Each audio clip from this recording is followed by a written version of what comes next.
Hello, Facebook. Hello, Facebook. Hello, YouTube. Welcome to our second day of our Both Ends of the Lead Masterclass, where we're really looking in more detail at our end of the lead, but we're also looking a little bit at our dog's end of the lead. So we're just going to let everybody get in. So as we come in, I'm just trying to settle my dog down as well, because something kicked off just as we went on the hour. And she just got a little bit freaked. So I'm just sitting here giving her a little bit of an ear massage to see if she'll settle down a little bit. So if you can hear and see me okay, jump in, say where you're from. And yeah, well, I'll assume that if you can comment, you can hear. And if you can't hear, you'll be able to tell me that. Okay, so we've seen some familiar names coming back. Good to see you. Henrik and Casper and Callie, Tig and Dizzy, Di, Joanna. Good to see you all. We're just getting more people in, so we won't start high sky.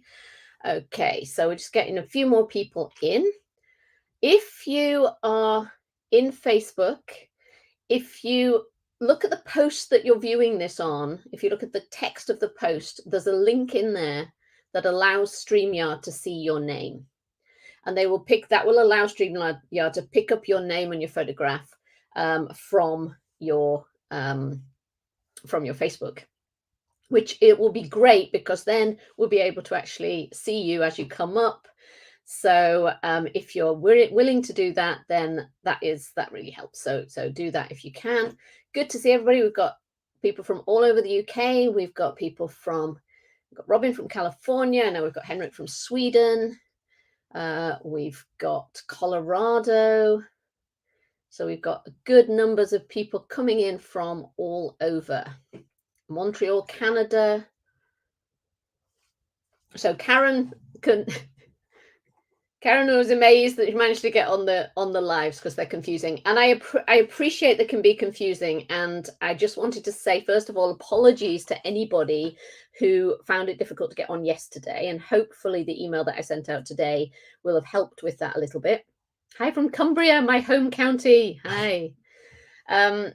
Hopefully that will have clarified a little bit. What we're doing here is going live in the Facebook group via StreamYard. So it's a little bit different to Zoom. So I think some people had a model of Zoom that you were going to jump into a room with me.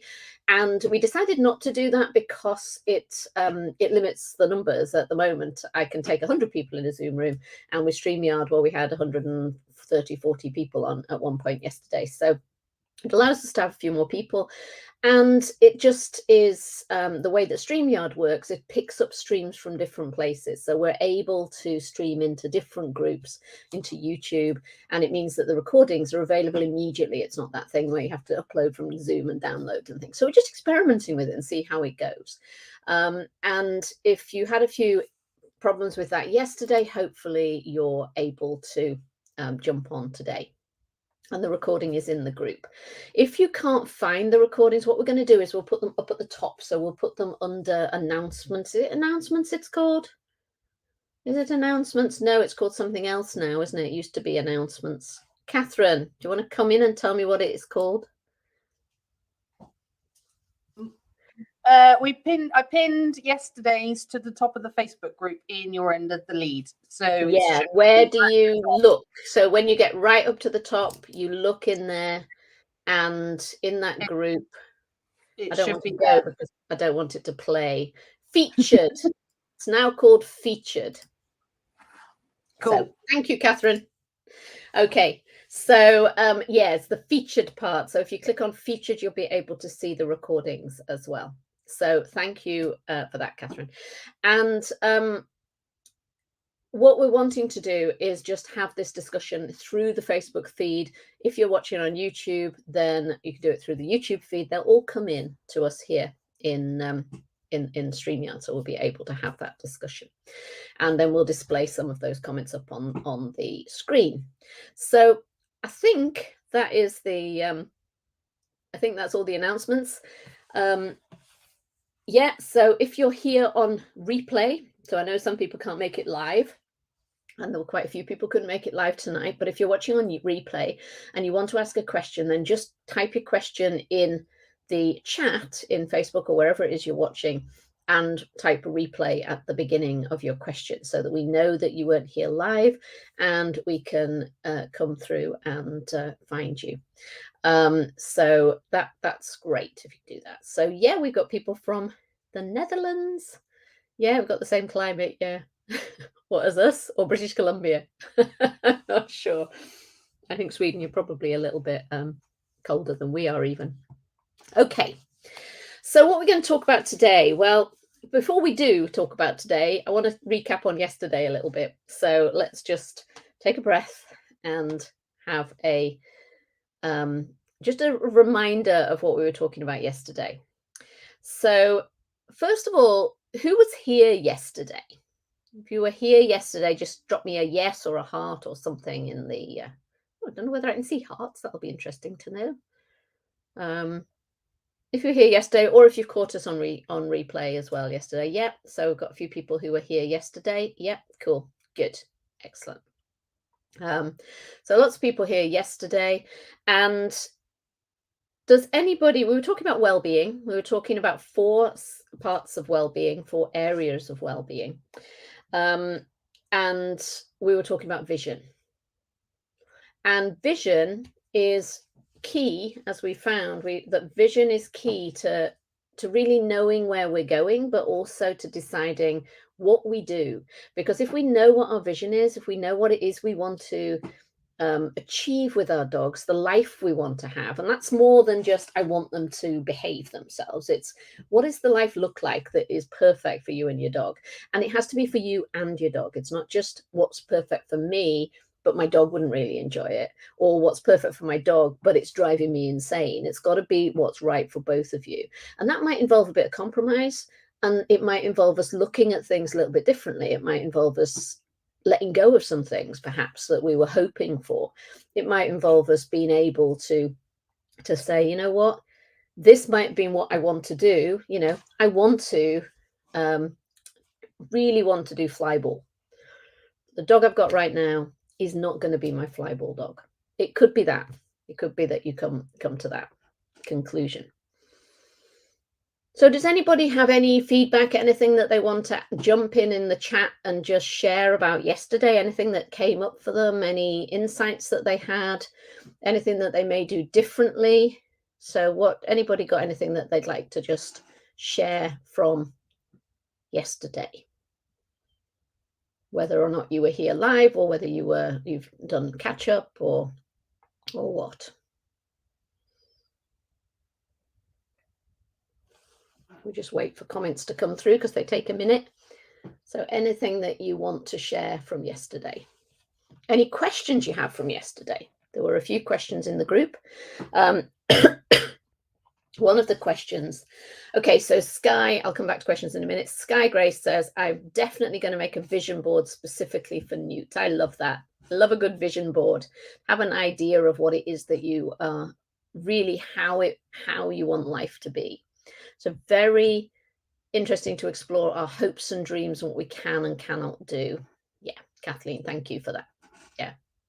So again, really important to be able to think about what we are choosing. And we had some discussion yesterday about what is realistic and whether, you know, what we want is different to what is possible. And ultimately, we balance that by looking at what will work for us and our dog. So I think that's the key thing. So when we walk today, if there was no danger, I let him have more time to consider and react and calm, considering your stop slide. Okay, so just thinking about what it is that you are letting your dog do, or the choices that you're making around that. Really tried to make a vision before my last evening walk yesterday. It helped. My little fella didn't bark so much. Brilliant. That's excellent, Henry. Fantastic. What's an example of a vision? Okay, so for anybody who wasn't here yesterday, I mean, if you haven't been in the class yesterday, then go and have a look at it. Download the workbook, which you can get if you work on if you get into the registration. If you register, you'll get the workbook, and what I'll do at the end is send you all the workbooks so that you've got all 3 of them again.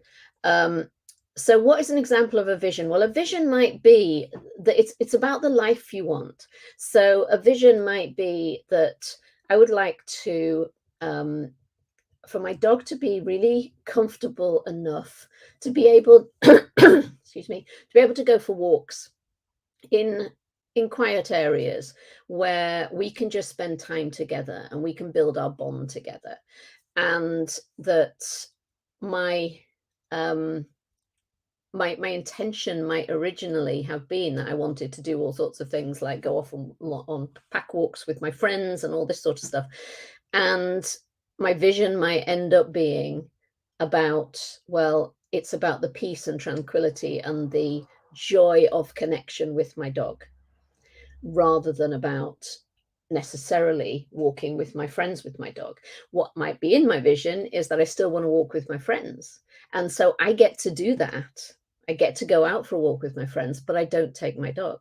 So my dog Martha, for instance, she's not reactive she's reactive in the house. She's not reactive out and about on walks at all to other dogs. She's quite social with other dogs. But I have a friend who I sometimes go on walks with, who has big dogs, a couple of big dogs, and another friend who has another couple of big dogs. And Martha finds them overwhelming. So she's fine walking with one other dog. But when she goes out with lots of big dogs, she is overwhelmed by that. And so for me, doing those walks, my vision for her would be she gets to stay somewhere and do something that she enjoys while I can go for a walk with my friends and maybe with Otter. So it's sometimes about shifting our expectations as well. So Karen says, it really helped me to appreciate the dog I have now rather than the dog I imagined I wanted before we got him. He's made me smile a million times today. I love that. That's brilliant.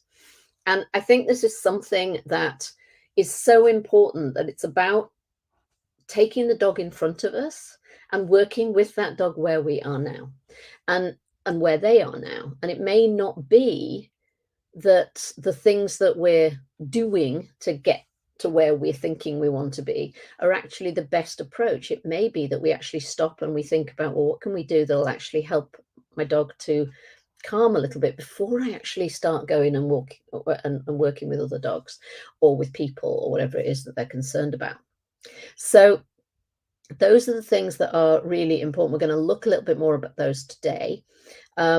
Giving yourself time to grieve the image you may have had and explore a new one that may look different, but can still have so much meaning and joy. And I think that's the crux of it, that you allow yourself the grace to acknowledge that it is painful. Yeah. This is not about saying, oh, well, it's okay, you've just got to get on with it. You know, we have lost something. When we have a dog that we cannot do the things we long to do with them, we lose something.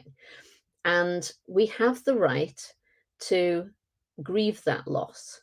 And grieving that loss does not mean we don't love our dog, does not mean we don't want our dog, does not mean that we're bad in some way, it just means we're human.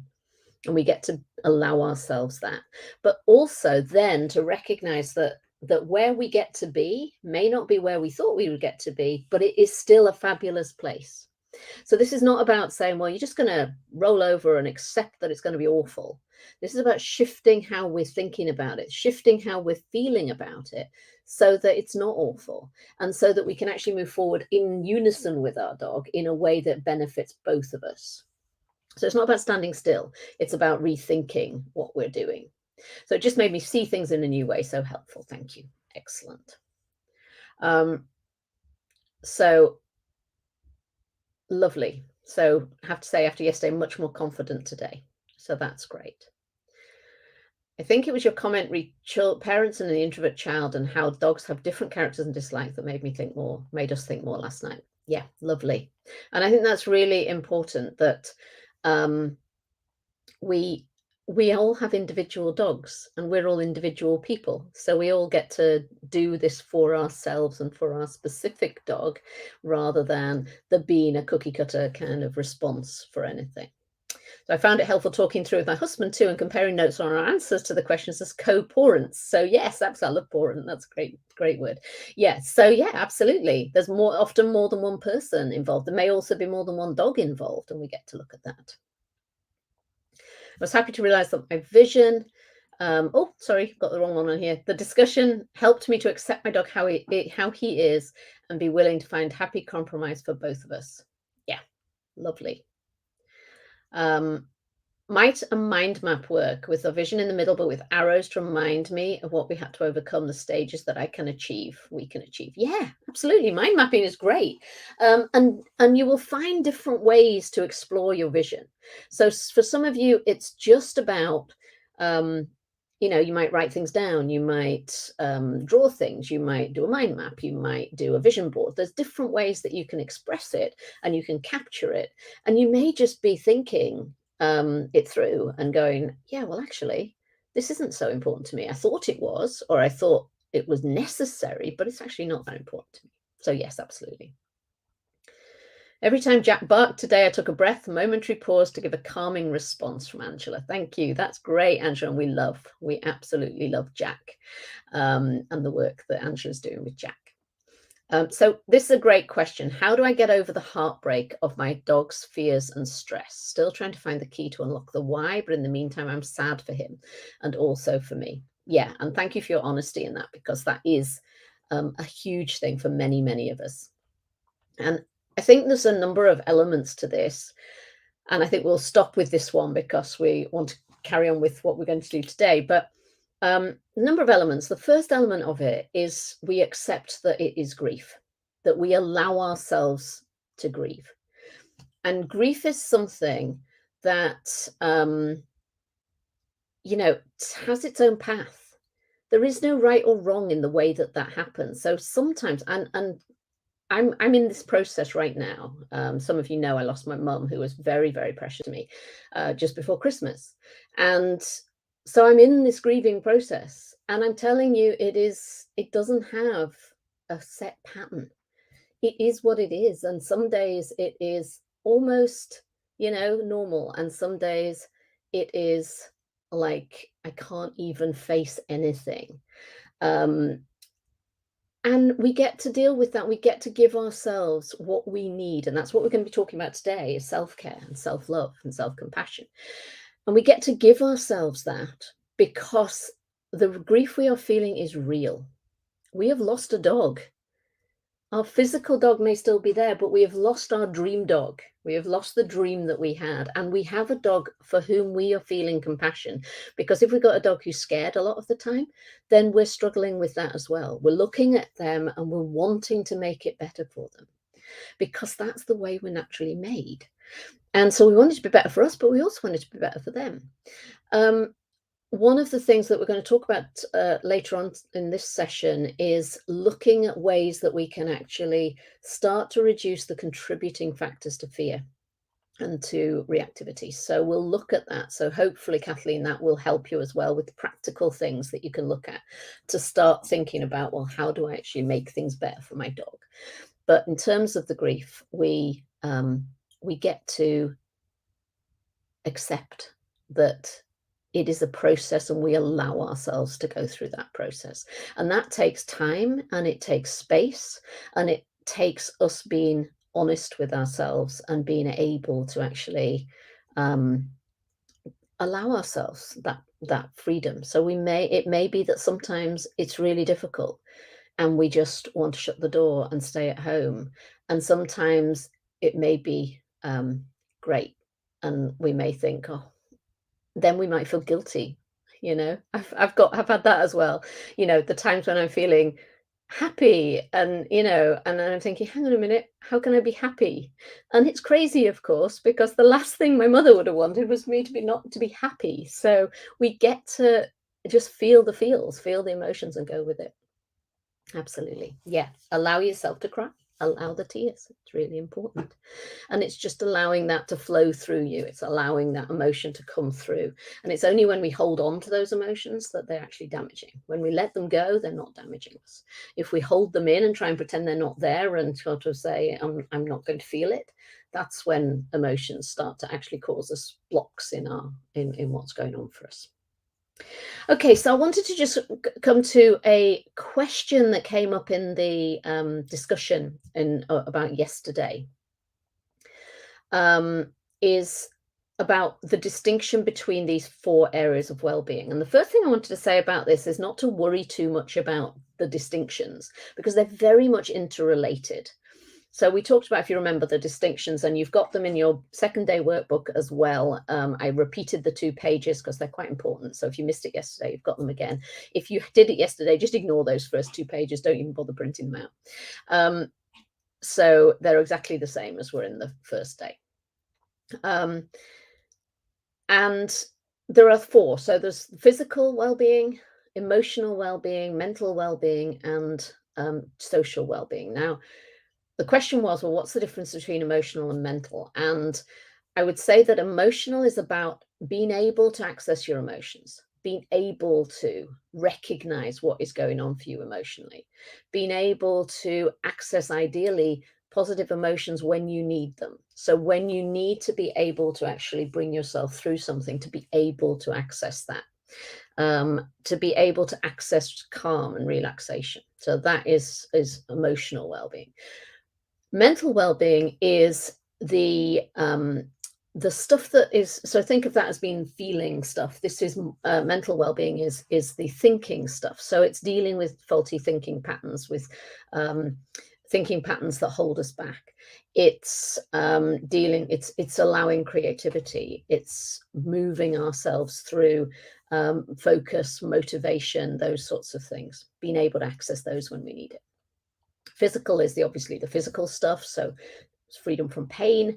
We've got how we hold ourselves. We've got what is coming up for us in all of that. We've got nutrition. We've got sleep. We've got all sorts of stuff like that. And social is the relationships we've got and the support structures that we've got with other people, and indeed with our dogs.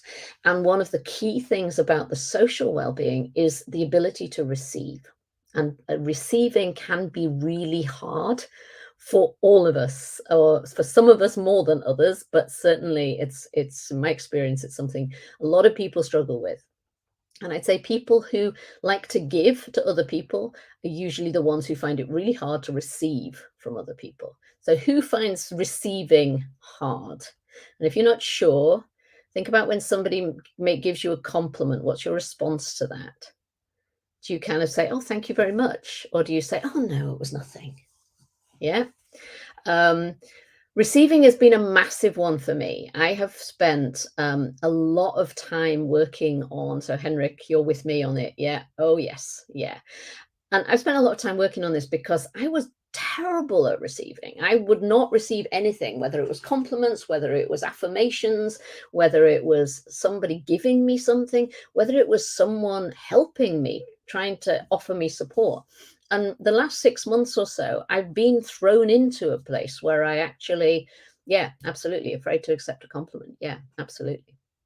And I can see there's a lot of us who are not receivers. So we're going to work on that one. But that's a really key part of social well-being, the ability to receive and to receive support when we need it.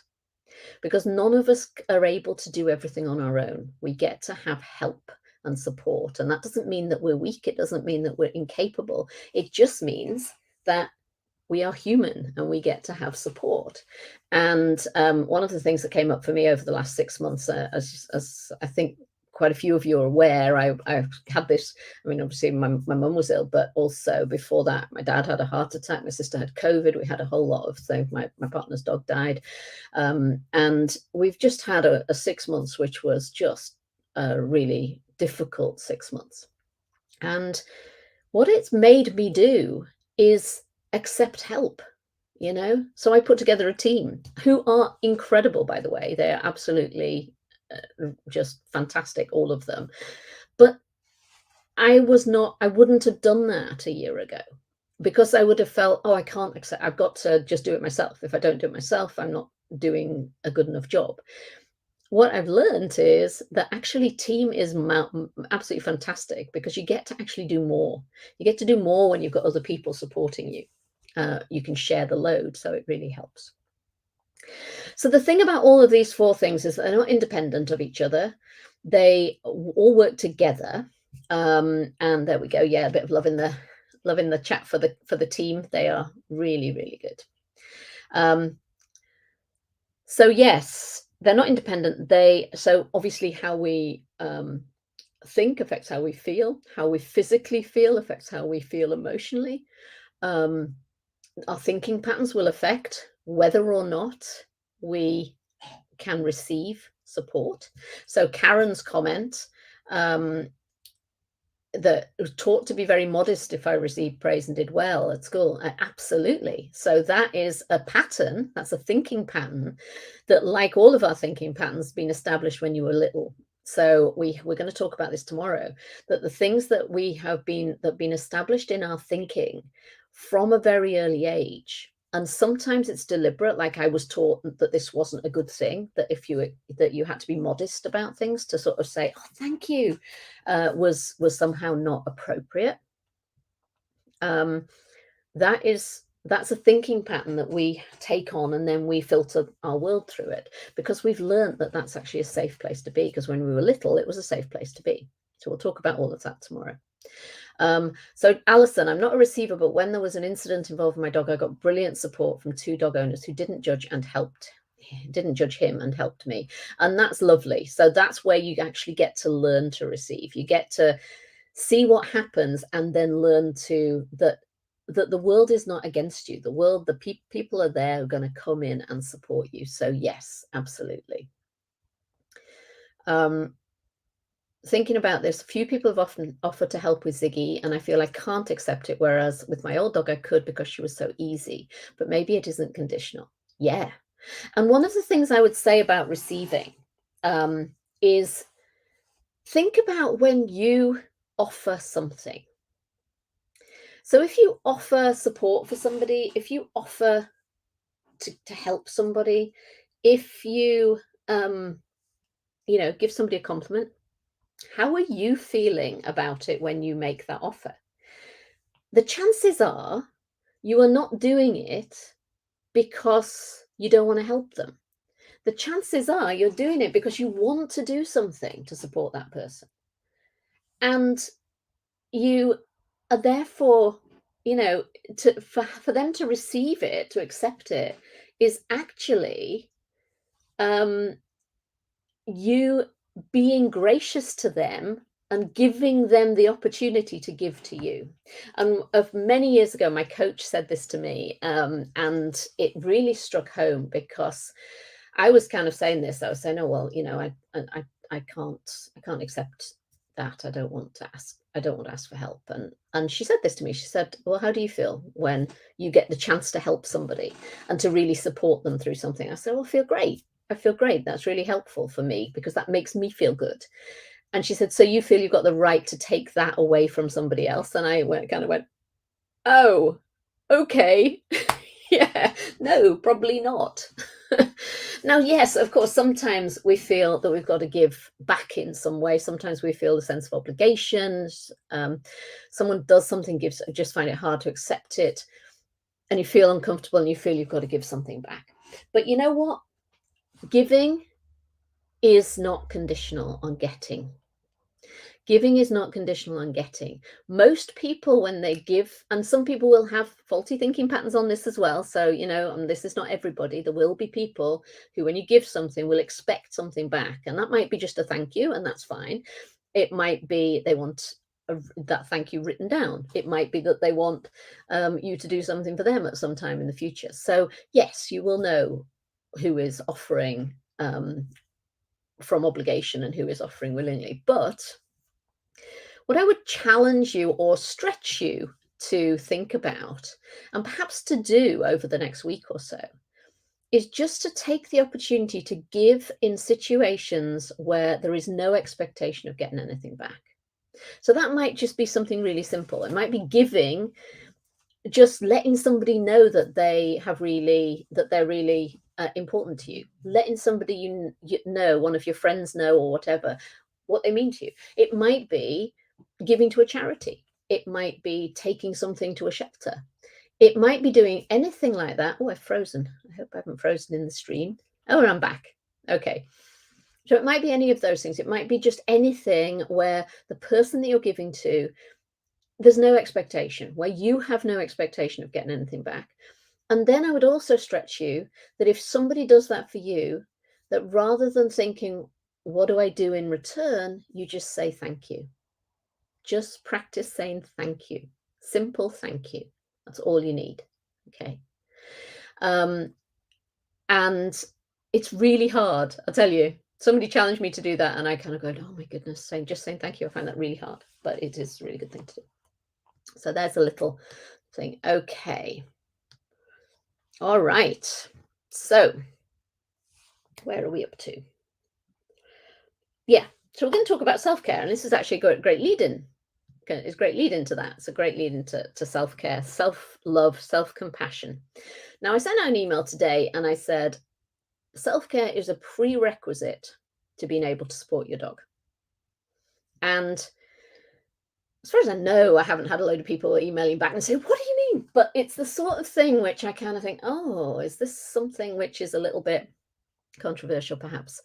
How many of you struggle with self-care? Tell me what you struggle with self-care as well, if you do. So if you struggle with self-care, just tell me, what is it about self-care? Is it doing it at all? Is it taking time for yourself? Do we get some people saying yes? Does it feel selfish? What is it that you're struggling with self-care?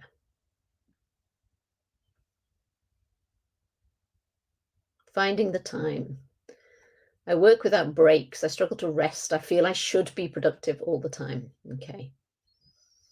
Making time for it. Oh yes, struggling with believing I deserve it. Absolutely. Giving or allowing myself the time. Feeling it's selfish to do that. Feeling guilty about it. Allowing myself to make mistakes without beating myself up for them for days. Yeah, so that is what's difficult. Yes, finding time. Allow myself time to do the self-care. Okay. I got diabetes. If I work hard by taking care of myself, it will give my dogs a better day. Yeah. Time and energy is a stumbling block. Okay. Not a priority. Okay, so we've got some themes coming out here. If you don't have time, that really means it isn't a priority. So lack of time is lack of priority, because we all have the same amount of time. So you choose to do the things that you prioritize. Now, some of you may be saying, but I don't, because I just have to work all the time. Okay, but you are choosing to focus on that, and self-care does not have to take a lot of time. So we'll talk about that. Doing it all, there always seem to be other things that need doing, and there will always be other things that need doing. Feels indulgent. Yes, that's honesty for you. Yes, it feels indulgent. It feels self-indulgent. Why should I take time for myself when I've got other things going on? You know what? This is a big thing for me. This thing of not having time is massive for me. I don't know, some of you will know, that last week I was doing I don't know whether it was last week or the week before, but anyway, I was doing a masterclass with Empowered Dog. And then this week I was doing this masterclass. And with everything else that's been going on and the whole process of that, I have found that the amount of time available to have been really tight. I felt that I've been really pushed. I've been working, feel like I needed to be working. And this is the first time that in that sort of stretch, because I have those stretches of time regularly through my working life, from when I was in university professor to all the way through my dog training. I do these spurts, and I actually work really well when I've got pressure of time. So I actually tend to leave things to the last minute so that I have that sort of extra pressure on myself. And what I would normally do in that situation is I would just work and work and work and work and work. So I'd just be working all the time. So it'd be for several days, I would just be working all the time. And I'd end up exhausted. And this time, I'm working with a couple of coaches. I think working with coaches is always a good idea. And I'm working with a couple of coaches myself for my own self-development, which is really important to me at the moment. And one of the things that they stretched me to do at different times, and both independently, were to do things that were actually about giving myself time. And so in the middle of this busy thing where I'm in the middle of preparation, didn't know whether I had what I needed to say, prepared for the previous masterclass, all this sort of stuff, I got in the van and I drove to the beach and I walked on the beach on my own and I experienced that. And I took a couple of hours out in the middle of the day because it was important that I focused on me. And that was a massive shift for me because suddenly, because it all still got done. It all still got done and I was still able to care for myself because when I came back, I was more effective. So I think it is a question of priority. And I'm not saying that we all should take a couple of hours out in the middle of the day to go to the beach. If you can, that's a great thing to do every now and then, but it doesn't have to be that. It can be taking 2 minutes to take a breath, deep breath, and to just refocus on us, on ourselves. Do something, and we're going to talk about some really easy ways that we can do this in a little bit later, but really focusing on what we get to do to support ourselves. So yeah, so it's time. It can also be that we've got other things on which are priorities, and we tell ourselves that we're looking after other people, or we're looking after our dog, or we're looking after our kids, or whatever it is. It can be that we feel that there's something self-indulgent about it, that it's a bit selfish. It's focusing on us when we really should be looking out to other people. And that's a message that women particularly are brought up with. How many women have we got? I mean, it's also men as well, but there is a particular thing for women being brought up to feel that they are the caregivers for everybody else, that is their role in life. Yeah. Anybody, does that sound familiar to anybody? And that doesn't mean that we don't care about other people. It just means that we get to shift that thinking so that we can just reframe it. We reframe it. So instead of it being about, if I, it's not that if I care for me, I can't care for them. It's about when I care for me, my care for them goes up exponentially. The quality of my care for them improves. So that is the thing that's really important. That it's about fitting oxygen masks in order. That was the title of tonight's session. Fit oxygen masks in order. There is a reason that they tell you on the plane if you're traveling, to fit oxygen masks in order to if you fit your own first. And the reason is, if you don't fit your own first, you pass out and you can't fit the person next to you. So if you're traveling with children or people who need assistance, always fit your own oxygen mask first so that you're still alive to fit theirs. And that might seem dramatic, but burnout is a real thing. Burnout is a real thing. When we allow ourselves to burn out because we're not looking after ourselves, we are no use to anybody. We're no use to our family. We're no use to our dog. We are then in a place where we need serious support to come back. So we want to avoid that by taking care of ourselves, fitting our oxygen masks and so on. Now, I was about to go into a slide presentation, but Catherine's disappeared, and I think that's probably because her network has died on us. Is that right, Sonia? Yeah. Okay. Is there any chance you can open up the presentation? Can you try it? You could try it. Go on. I'm stretching her here because she's never done it before. So we'll give her a minute. Did you get the link? The link is in the chat. Otherwise, I will try it, but then I won't be able to see anybody. So I won't be able to see what's going on in the screen.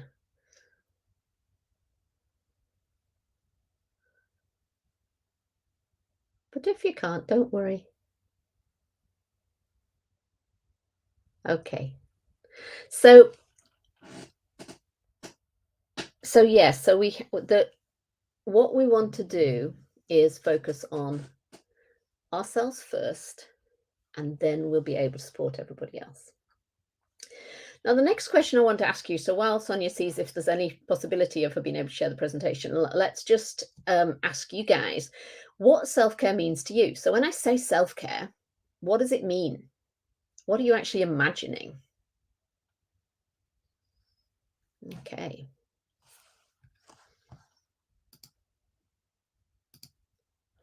So Skies, the 25-minute schedule has been very helpful. 20 minutes of work, 5-minute break, and then repeat. Yeah, absolutely. So that's like a Pomodoro approach, where you schedule times to take breaks, and that's really important. Balance and energy. I like that. So self-care is balance and energy. Putting our needs first. Yeah, putting our needs first. Self-care, prioritizing physical, mental, and emotional health.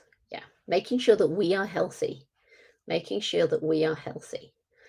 Stopping to breathe. I love that. Just taking a breath. Sometimes that's all we need. We just need to sort of go, oh, it's okay. We've got quiet time and reflecting. A cup of tea in the garden, a soak in the bath, a little recharge moment, but I'm so bad at doing them. Yeah, just taking that little bit of time. And these things don't need to take a lot of time. They can be short things, so we will look at those as well in a minute.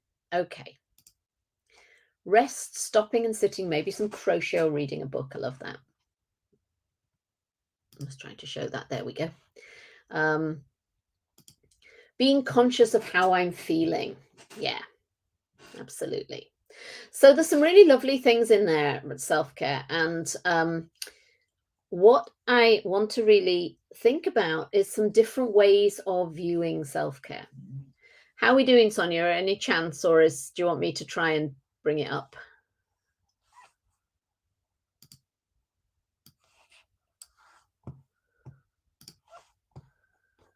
You can tell that this is real life. This is what happens. So we've got various different things. Let me just see if I can get this up. I just know that when I do this, it's liable to knock me out of things. So let's just see what we can do.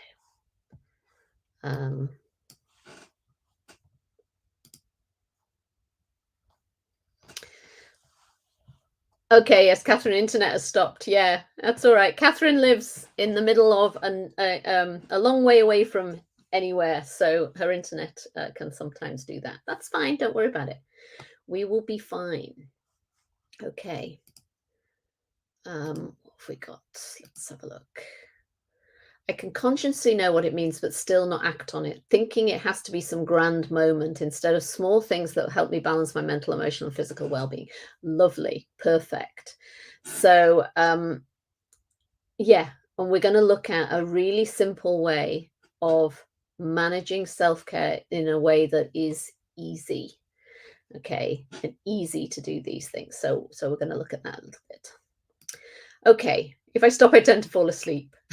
That's very honest. And yeah, sometimes. And if that is the case, you probably need sleep. You know, you probably need sleep, and find a way, if you can, of, 20-minute naps. I think it was Winston Churchill who lived by 20-minute naps. But yeah, there are different ways of doing this. Okay, I'm going to try sharing my screen because I don't think that, oh, hang on. No, that's not going to work. Okay, so let me see what we've got. Share my screen, share that, share this. Okay. All right, so what I'm going to do, going to try presenting it and see what happens to me.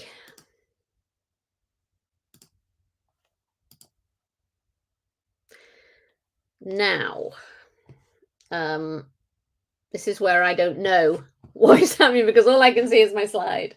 And I think if I try and change that from, yeah, no, that's not going to work. Okay. I'm going to close that. All right. So what I'm going to do then is just, oh, Sonia, you've got it up.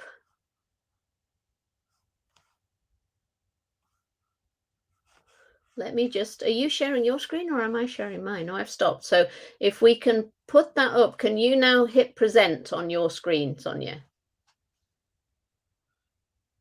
Oh, you could still see me. Okay. All right. But I couldn't see the screen. I couldn't see the comments. And that made me feel like I was in a vacuum and I can't do that. So I like to see the comments coming through. So this is great. Thank you, Sonia. Yes, working. Perfect. All right. Give Sonia some love. She did really well with that, because that's getting somebody to do that live when they're in the middle of something. That's really, you're no longer able to see me. Okay, hang on. We can sort that out. There, you can see me now. Yeah. Okay. So we're both there. Let's see if we can do. Ooh, can do that. No, we can see me there. Yay. All right. All right. So still see me. No longer able to see me. But you can see me better. Okay, perfect. That's better. All right. So I really need to get another screen. So yes, well done, Sonia. Well done. Okay, brilliant. So oxygen masks in order. Let's move to the next slide. That was just the title. Just click. Yeah, perfect. So this is the first one. Self-love is a place to come from, not a destination. Okay.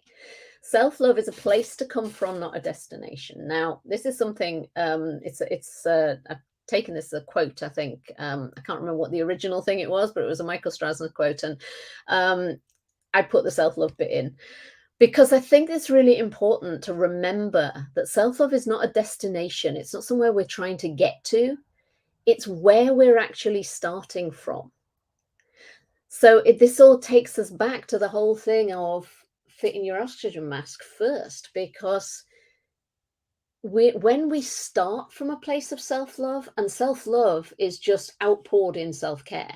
So self-love, self-care, self-compassion, for me, these things are all more or less the same thing, because we get to actually care about ourselves as we care for other people. We get to love ourselves as we love other people. We get to have compassion for ourselves as we have compassion for other people. Or if you like, we get to care for ourselves as we care for our dog. We get to love ourselves as much as we love our dog. We get to have compassion for ourselves as much as we have compassion for our dog. And for some of you, that will be hard. For some of you, you'll be going, oh my goodness, no, that doesn't work for me because my dog is everything to me. And absolutely 100%. But you get to love yourself as much. You get to care for yourself as much. And that's what this is about. And when you come from that place, then everything else flows through and out. And so the destination is something else, whatever it is you're trying to get to. But the place you're starting is self-love. So Sky, yeah, that hits hard. I give my dog everything, and that's a good standard. Yeah. And I think for dog people, it's often, because often we say, well, love yourself, the way that you love other people. But actually for dog people, love yourself how you love your dog is a really much more powerful thing often, because that is where we start from, isn't it? Okay, could we have the next slide, please? Love is teamwork. Yeah, absolutely. Okay, we get to be number one. Oh, now who feels kind of like a bit, oh, don't like that. That's a bit selfish. That's a bit, yeah, I was taught that wasn't allowed. I'm not allowed to do that. Anybody feel like that? Anybody struggle with the idea of being number one priority, being your top priority? And again, it's not about saying you're number one and nobody else matters. It's about saying, when I am number one, I'm able to then do all these other things for other people.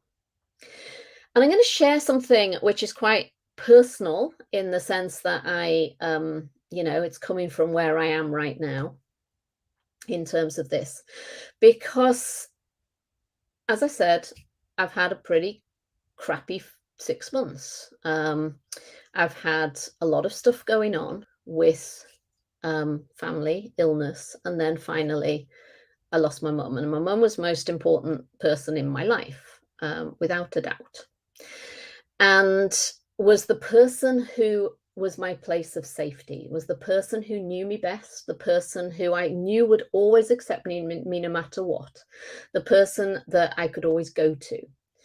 And what I had to, in terms of being able to be there and be there for her, I had to actually work on myself. I had to actually be willing to address the things that, to be able to handle this situation, I had to be able to address the stuff that was stopping me looking after myself.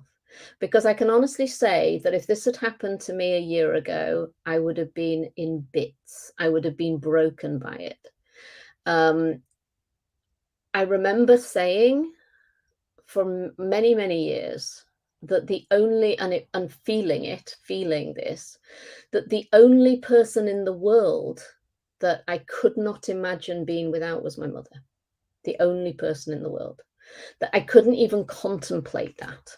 The thought of her not being there was like just unconscionable. I just could not even bring myself to think about it. And what I've done over the last year is spend a lot of time focusing on self-care, focusing on self-love, focusing on dealing with the patterns, which we're going to talk about tomorrow, which were running my life, which was stopping me feeling worth anything, that were making me feel that I was unimportant, that I didn't matter. And instead of that, and not being able to receive from people, and all of the patterns, there were a whole bunch of patterns, and there's still patterns. There's more patterns coming up. So as you start uncovering stuff, you start uncovering more and more patterns. And what has happened over the past year, and particularly over the past 6 months, is that I got to a point where I just had to say, I have to prioritize myself. I have to step out, because if I don't step out, I will break. And I effectively stepped out of my business. I handed it over to a team who were amazing. I closed down my programs, so I had no students, I had no clients. I was at a point where 10 years into my business, I had no clients a few months ago, which is a scary place to be because you also have no income. But I decided that I had to do that because what I needed to do was focus on me, was focus on what I needed in order to navigate what was coming, what I knew was coming with my mum, because she had congestive heart failure, she had kidney failure, and I knew it was coming. And I knew that I wasn't in a position to handle it. And so I just poured into myself. And the upshot of that is that it was self-care that is allowing me, I will make it present because I'm still in it and I'm still pouring into myself. It is self-care that is allowing me to process, to cope, to grieve, to celebrate my mum, to be able to still show up and do this kind of thing. Because ultimately, what this is about for me now is enabling other people, empowering other people to feel that they are also able to handle whatever it is that's coming up for them. So prioritizing yourself is not selfish. Prioritizing yourself is what keeps you able to keep giving. It's what keeps you able. It's what enabled me to be able to go and look after my mum.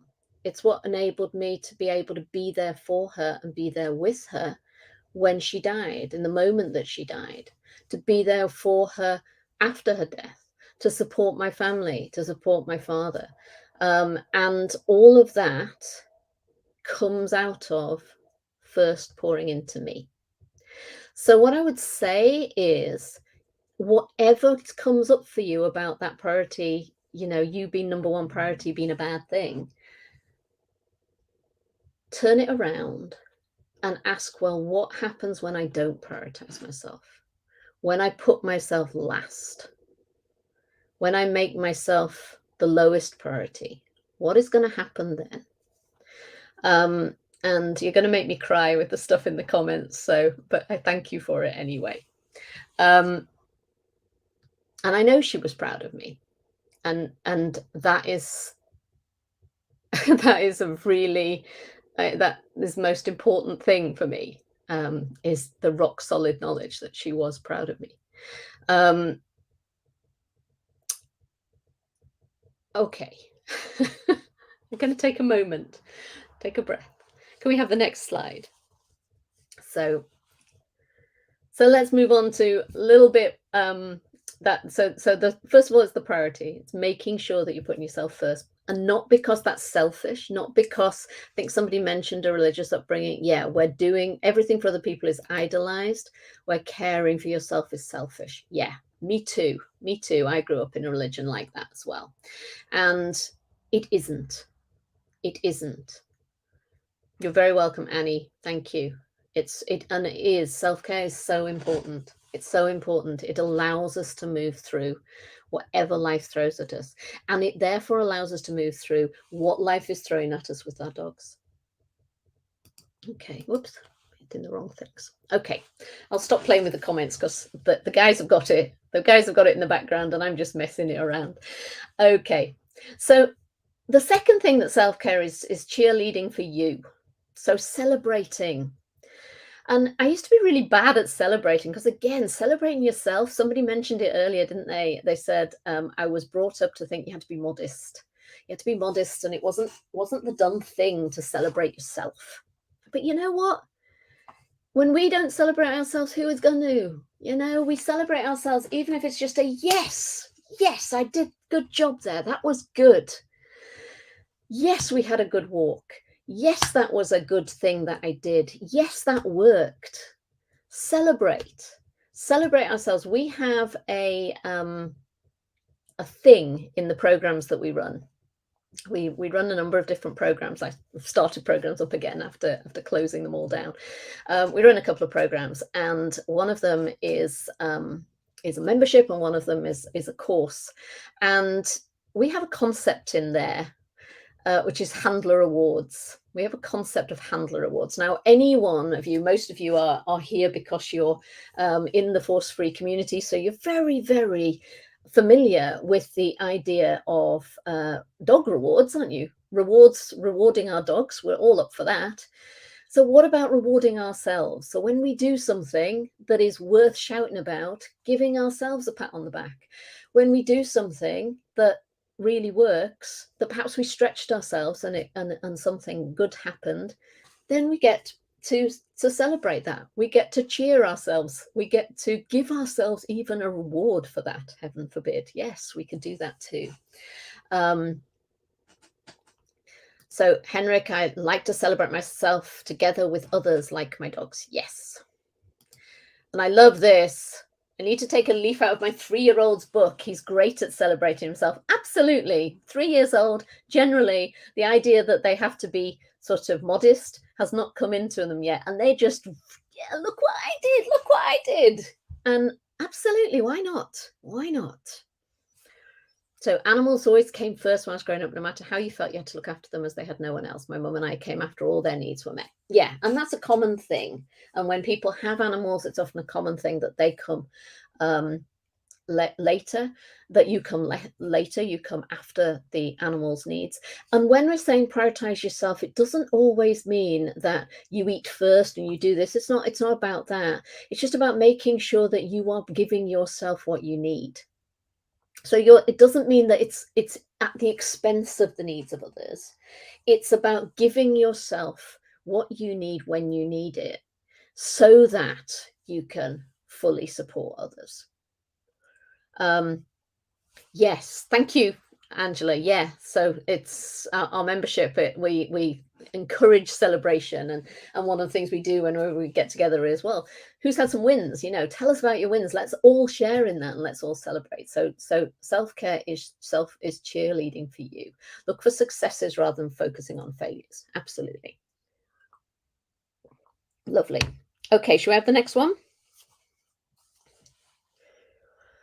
So with every act, this is a quote from Susan Weiss Berry, and with every act of self-care, your authentic self gets stronger and the critical, fearful mind gets weaker. Every act of self-care is a powerful declaration. I am on my side. I am on my side. So here, there's some of you we've already talked a little bit about patterns, and we'll be talking more about patterns of thinking tomorrow. But we often have this self-critic, don't we? This beating ourselves up, our own mind being fearful about what's coming.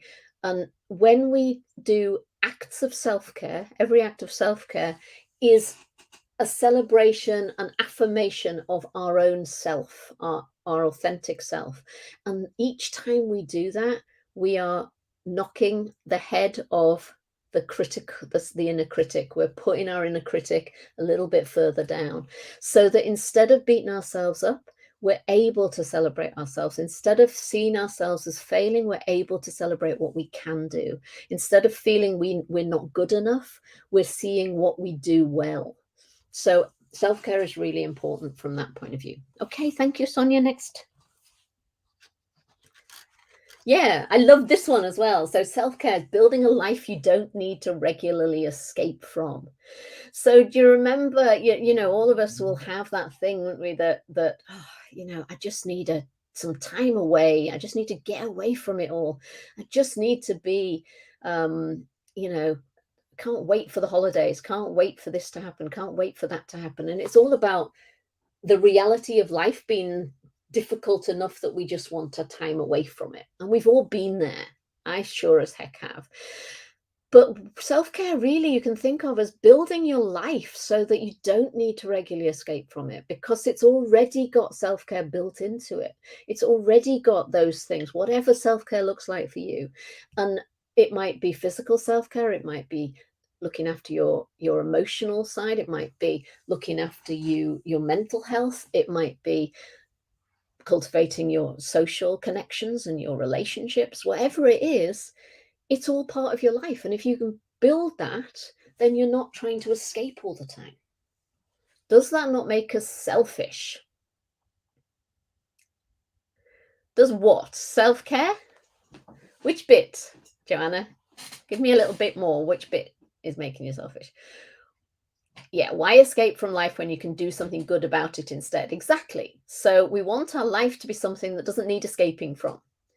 And self-care is the way to that, making sure that we're looking after ourselves. So Joanna, what I would say to you in terms of doesn't it make us selfish? No, it doesn't, because self-care is about making sure we're healthy.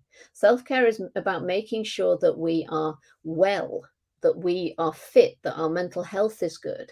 It's about making sure that we give ourselves what we need in order to be able to give the best of ourselves to everybody else. So self-care, I would say, is actually putting ourselves first is the start of that. Because if we don't put ourselves first, then we end up at the bottom of the heap. So putting yourself first is just saying, you know what, sometimes I have to say no. Sometimes I have to make a choice, as I did, to go to the beach, because that was what I needed in that moment. Sometimes I have to say, sorry, I'm not running my business right now because there's something else that I need to deal with. Sometimes we have to say, I can't do that thing for you now, but I could do it for you next week. But right now I need to focus on me. And sometimes it's just saying, give me 2 minutes and I'll be with you. And we take that 2 minutes just to stop and breathe and have a drink and feel better about things. So I think it's really important that we remember that without putting our mask on first, the other people are going to die. And that's not dramatic in an airline situation. That is not dramatic. We will die, but so will they. Because so you might say, well, it's selfish, isn't it, when they tell you to put your oxygen mask on first, because you should really be focusing on putting it on the person who needs help.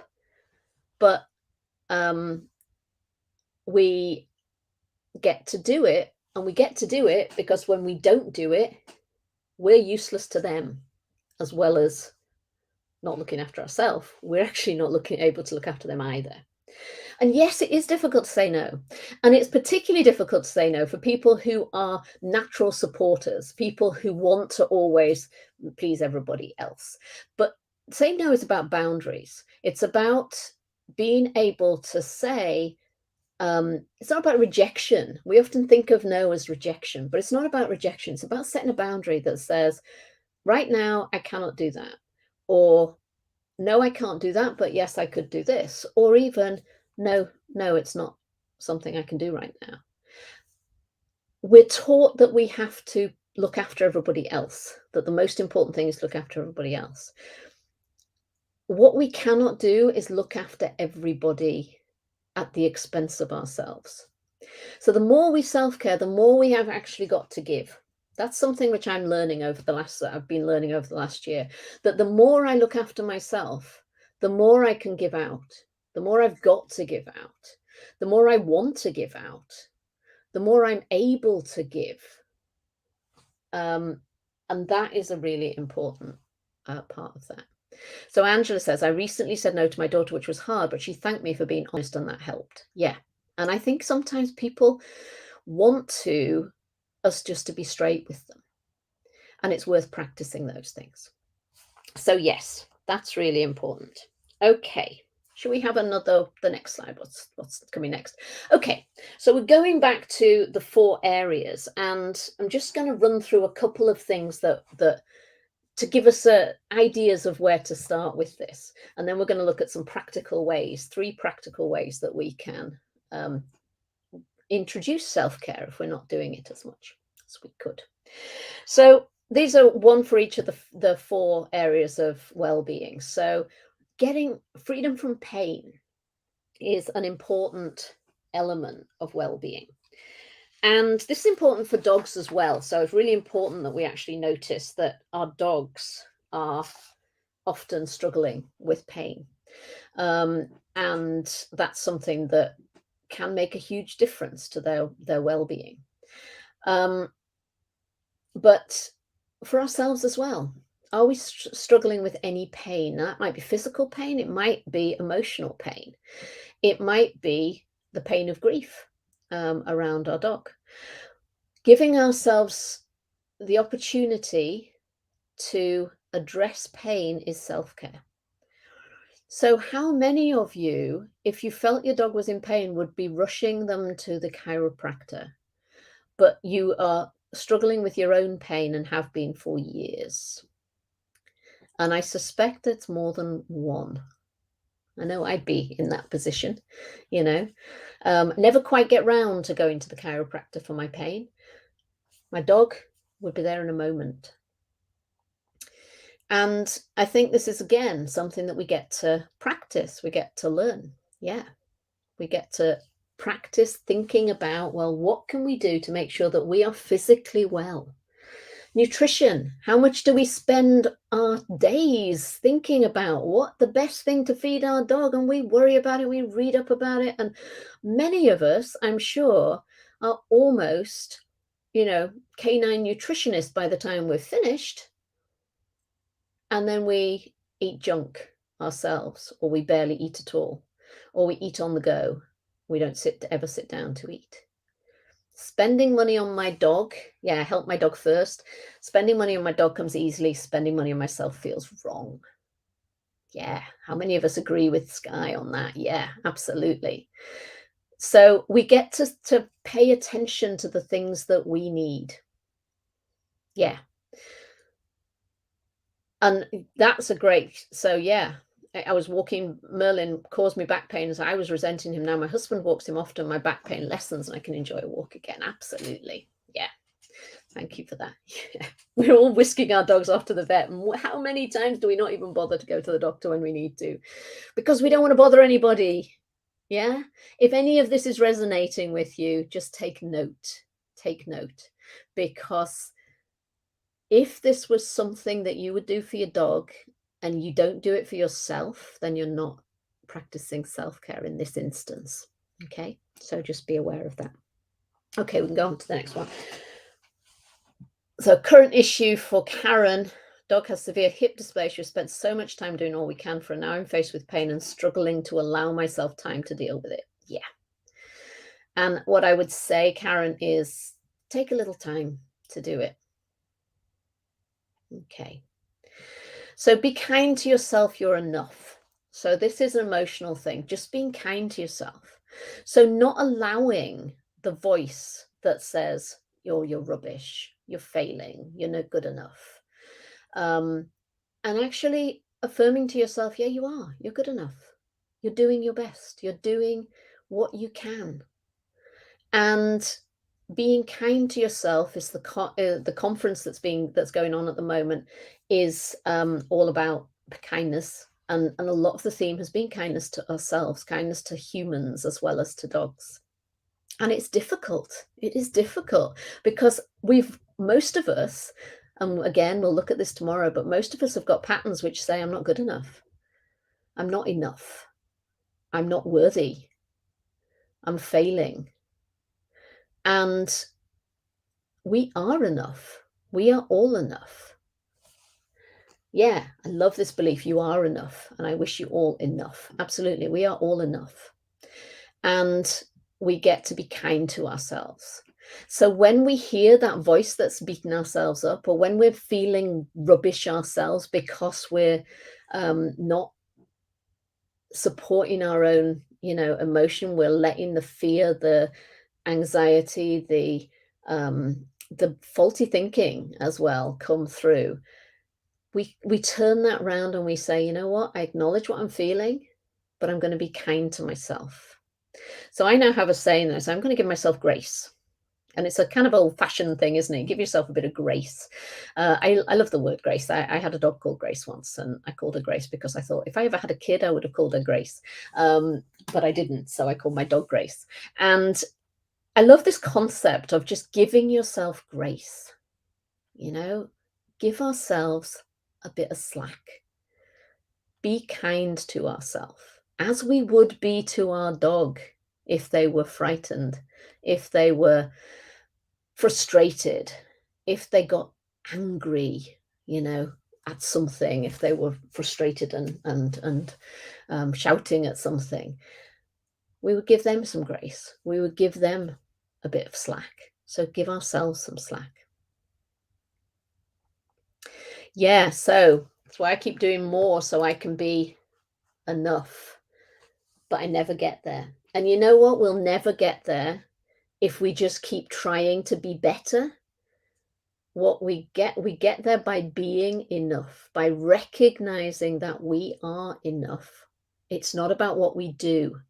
We are not our results. We are not, this is something I lived with for a long time. I'm not going to say how long, but an awful long time. So I've only kind of got through this in the last few months.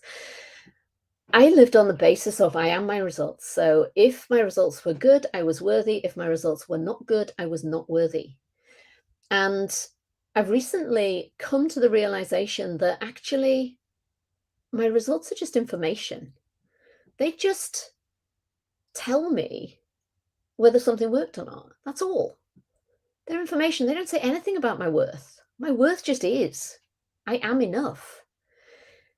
My results are information which will help me inform what I do next, but they're not a reflection on me. And it's a thinking pattern that many of us are brought up into because we're praised when we get something right and we're not praised when we don't. And so we end up with this feeling that we're only good enough if we're getting things right.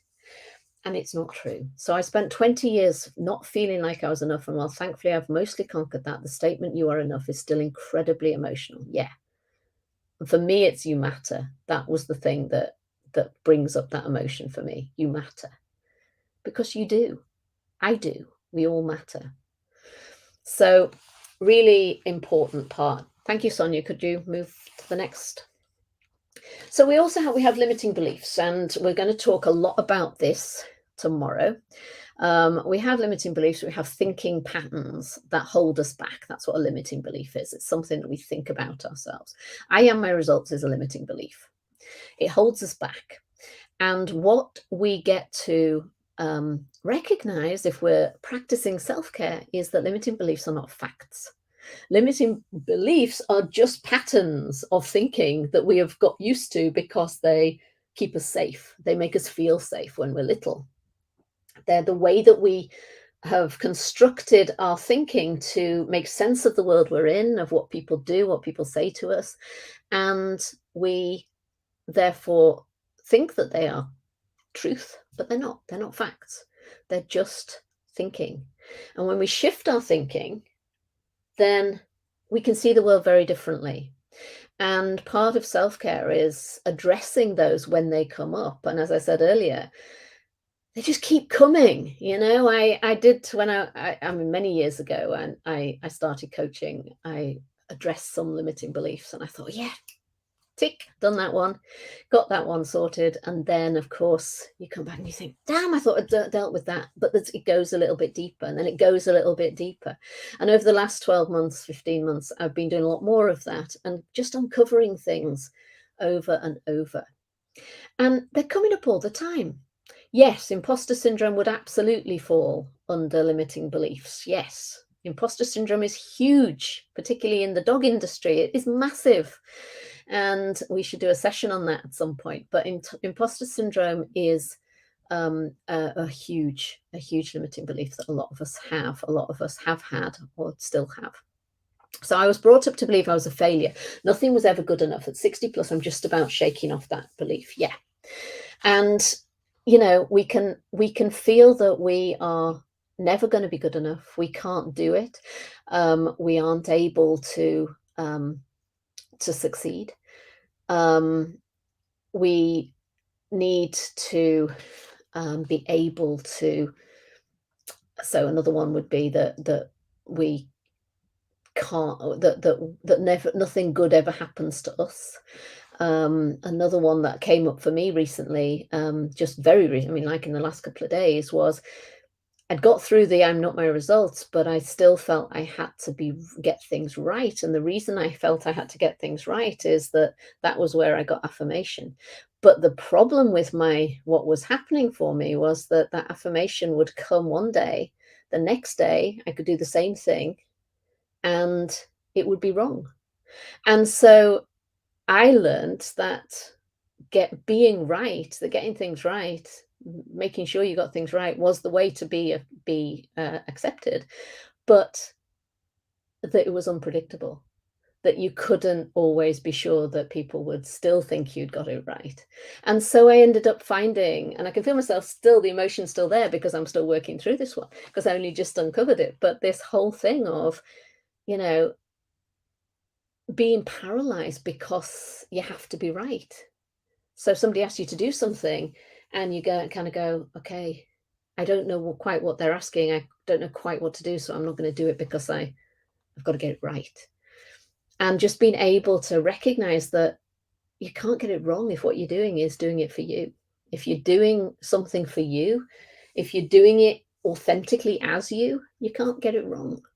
But that shift is huge. It's a huge thing to make. So Sandra, yeah, I needed to hear this in my childhood, in my teens, in my 20s, and now in my 70s. And finally, I've been handing a key to feeling of well-being. Absolutely. Many, many of us are learning this late in life. And what I always love is to see people starting to appreciate this in their 20s, their teens and 20s, because, these patterns are established in childhood. They're established in the first 8 to 10 years of life. And we will often live with those for decades. And then when we start to actually address them, some people live with them for their entire lives. They never get beyond them. But when we start to actually be willing to look after ourselves enough to dig deep into these things, then we can actually start seeing things shift. So if you live like everything we've discussed tonight, will the result be that people will see us very strong?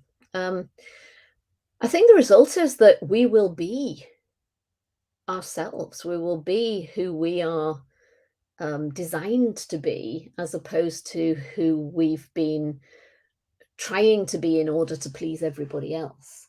And there is strength in that. Absolutely, there's strength in that. There's also a feeling that you're no longer actually trying to please everybody, because you know, if you're trying to please everybody, you're never going to please everybody, are you? So you're always going to end up being wrong. So it is really hard to do that, but it's an important part of self-care.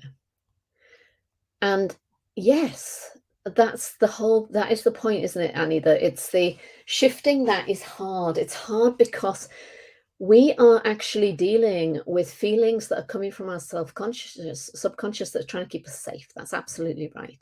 So these patterns that we've developed, they're the things that have kept us safe all our lives. And when we start to realize that they're there and we try to shift them, there's part of us that is still saying, no, no, no, no, no. This is keeping us safe. This is scary. We don't want to move into scary land. We want to stay where we are. And it's like it's the child that learned those patterns in the first place inside of us, still saying, please don't, please don't, please don't, because I don't like the world out there that isn't within these boundaries that I've set. And when we start shifting that, we have to actually care for that child as well. We have to care for that child, that part of us that is still coming at the world as the child who was trying to protect themselves. And that's part of it, is to look after that child. And that is self-care. It's looking after the logical part of us, which is now who we are now, but also the child part of us that is the one who's screaming and saying, please don't, please don't, please don't, because I don't want to go there because it's too scary. And when we actually are caring for that child as well as ourselves, then that is self-care. Will our dog see us as strong then? Our dog will see us as calmer, I think, when we're feeling like this. Our dog will see that we are looking after ourselves. So we may be physically better. We may be emotionally calmer and more relaxed. We may be able to focus more. We may be, all sorts of things that would be beneficial. Yeah. All right, next slide. Thank you, Sonia. I'm just keeping an eye on the time. And we've talked about this already. So the final one is social and receiving support. Receiving support is massive. And when you can start to receive support as well as give it, then it's all right, Martha. It's okay. Martha, it's okay, darling. Good girl. Something's happening outside and she's kind of, whoa. So yeah, when we can start to give support, Martha, come on. Are you going to come over here? She says, no, there is something outside the door and I'm not leaving. Okay, so I'm just going to mute for a minute. Just a second.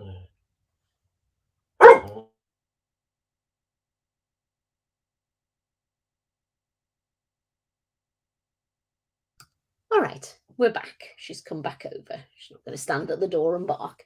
Okay, so we've talked about receiving support quite extensively, so we won't say much more about that. But it is an important part of self-care that we let ourselves be supported. Oh, so we've got dogs around the world all barking at each other. That's the problem when I leave my sound on. They all get to hear, whoa, there's a dog in that computer. We're not having that. Okay. All right. Should we go for, what's the next slide?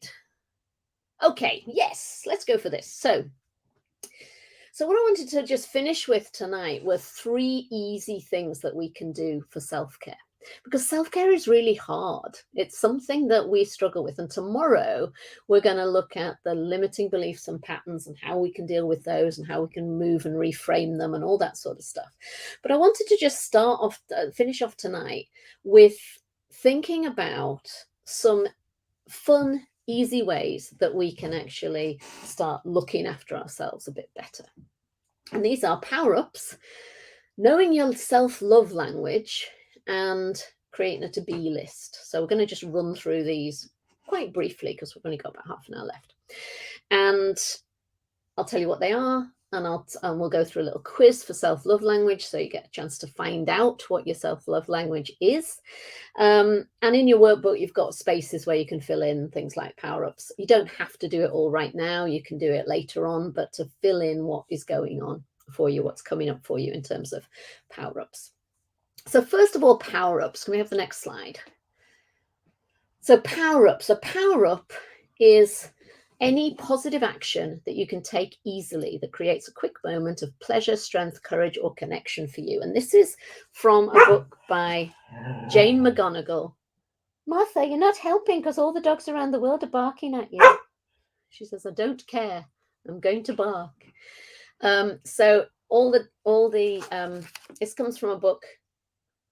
Let's get that in a place where you can actually read it. Super Better, it says. Super Better by Jane McGonigal. There we go.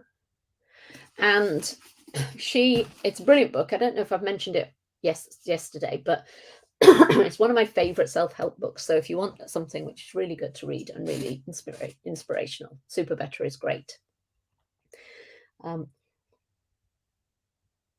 Just losing my voice a little bit here.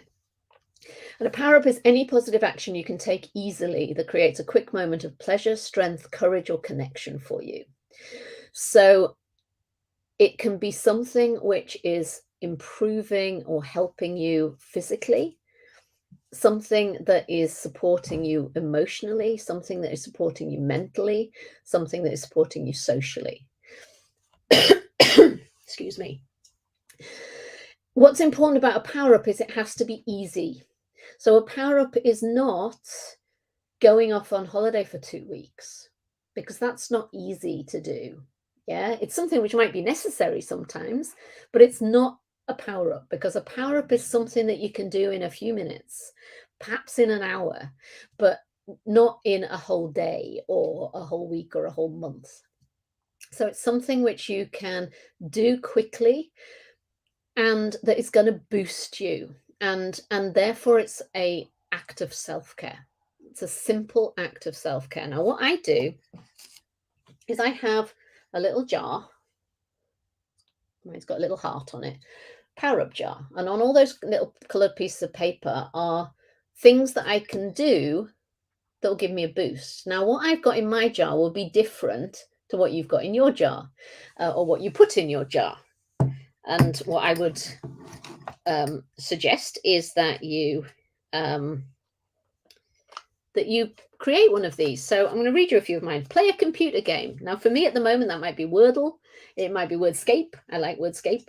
But, it's just doing something. It might be a bit of Pokemon. But for me, it's just taking a few minutes to do something different.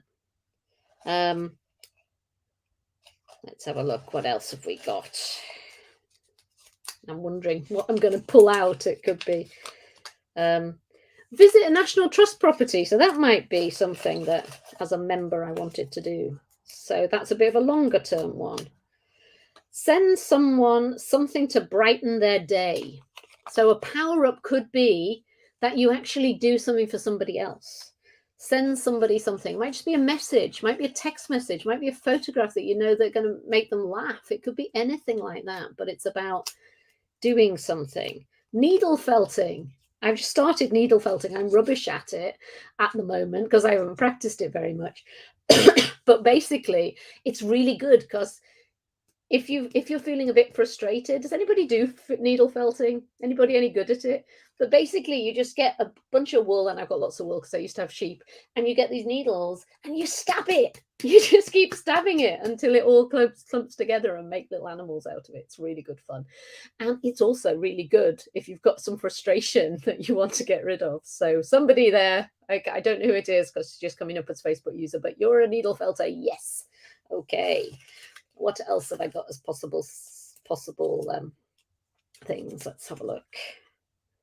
Write a limerick. Gosh, I must have been feeling creative when I put that one in. Come up with a limerick. Anybody can write a limerick. Belinda does needle felting. Excellent. So everybody's going to rush out and find out what needle felting is now. A foot massage. That's a bit of a one for a bit of self-care. You could have a foot massage. Going to the hairdressers is a power up for me. I love going to the hairdressers. Or if I can't go to the hairdressers, I've got this thing, which it's like, I don't think I've got it handy, but it's like this on a stick, and it's got prongs on it, long prongs, and you can do a little head massage yourself, and it's the most amazing feeling. It's lovely. But yeah, there's lots of things. So think of things that would be power-ups for you. And share some now. Share things that you find power-ups, because it's really helpful to other people to see Lots of laughs. I'm trying needle felting too, and I'm rubbish, but that legal stabbing makes you feel good. Yeah, absolutely. It's this thing of bang, bang, bang, bang, bang, and just keeping on going. Really should start that. Got a poodle and all that beautiful fur. Every time I groom her is going in the bin. So example, sweets, candy, yeah. Chunks of free time, self-care activity, yeah. So yeah, brush your dog. That can be a power up. Yeah. Acupuncture, yeah. Cool. Making a cup of tea after a cold walk. It can be as simple as that. And thank you for sharing that because that is so important. Making a cup of tea, having a hot water, a cold water on a hot day, or hot water on a cold day, maybe. But whatever, all of those things really helpful. Hugging a tree, making bread, playing the piano, chai latte, or just chai. Okay. So we all have things. Listening to country music, 10 minutes of audiobook or podcast. Perfect. Perfect. Coloring. I love coloring. I love coloring. I got this. I've got to show you this for the person who loves coloring. Can you see this? This is my latest gift to myself. Self-care gift to myself. All the colors you could possibly want of pencils so that I can do coloring. Yeah, I love coloring too. Making proper coffee in my machine. I got an espresso for Christmas, so I absolutely am with you on that one. Parrot for me is, just sitting in my garden, not weeding, just listening to the birds, watching my dogs, exploring, sniffs. Yes. Dancing to the Rolling Stones in the kitchen. Yes. Absolutely. Listening to the Welsh national anthem sung before a rugby match. I love this. This is great. Parrot for me is a solo walk or 10 minutes meditation. Perfect. Lighting a candle using expensive hand cream. Absolutely. Loving all of this. Coloring is fabulous, so peace generating. Yeah, coloring is underrated. I'm the coloring person, jealous of your colors. Oh, Angela, so good. They're really lovely. I like coloring mandalas. Yeah. Yes, lovely. Okay. So the first thing to do is to get yourself a power up jar or a list or whatever is a way of helping you to remember to do power ups. And the ideal thing to do is at least 3 a day. And you just pull them out. You can either pull them out at random or you can say, well, this week, these are the power ups I want to do. And you can put them all down. Or you can just do it, you've got some in your mind and you're saying, right, I'm going to do one when I get in from a dog walk, or I'm going to do one when I wake up in the morning, whatever it is. Think of what your power-ups are. Go for it. Okay, let's go for the next one. I think the next one is about, find your love language. Now, this is a quiz, a little bit of fun. Who's heard of, I think, what's the guy's name? I wrote it down. Gary Chapman. Gary Chapman came up with this language of love. Has anybody come across the love languages in terms of relationships? Love languages in terms of relationships. Gary Chapman's love languages. Well, this is a self-love version of that. So you're going to find out what is your love language that you can apply to yourself. And the quiz that I'm going to put in that's here, and we're going to run through it, and you can actually do it as you go. The quiz is from a website called Finding Julianne, and if you go there, you can do the quiz for real. But I've just adapted it a little bit to fit on these slides and to make it easy. So speaking French to yourself, it could be Henrik, could be that. No, there are love languages. So there are different ways that people express love. And it's actually a really interesting concept, because have you ever been in a situation where you feel that somebody that you love is not actually acknowledging you in the way that you might want them to, and then they're being frustrated with you as well, and then you discover that actually the way they express love is very different to the way you express love. And then when you find how they express love, you can actually you can express how you feel in their language, and they can express how they feel in your language, and it all fits. Well, we can do that with ourselves. So there's no point in us doing something that is outside of our language of love. So we're going to do this little quiz. There are 7 questions, I believe. And so get yourself a pen. I want to go the other way. There we go. And for each of these, I just want you to note your letter. Okay, so click on the next one if we can. There we go. So these are the questions, and each one of them has a letter. So I just want you to note your letters, and then we're just going to top those up. So when you're having a bad day, when I'm having a bad day, so just answer this for yourself. Don't think too much about it. Don't think, oh, I wouldn't do any of those, or whatever. Just what is the most likely thing, the thing that appeals to you most, even if they're not all appealing to you that much. So when I'm having a bad day, I cheer myself up by A, treating myself to a massage, B, tidying up, C, going shopping, D, having a quiet coffee by myself, E, writing in my gratitude journal. So just choose A, B, C, or D, or E. You don't have to put it in the chat. You can if you want, but you don't have to. This is really just for you. Okay, so has everybody chosen one? Tell me when you've chosen it. Okay. I'm going to give you a few minutes because I'm conscious of time. But yeah, first person to say yes, we'll move on to the next one. Yes, right. Let's move on to the next one. Thank you, Deborah. Okay, so if you've got some unexpected money, so you've suddenly got some money coming in that you weren't expecting, would you have a spa day, pay off some debts, buy something that you've hankered after for a while, go on a solo road trip, or invest in a self-improvement course? Which would you choose? And then somebody let me know when you've had enough time.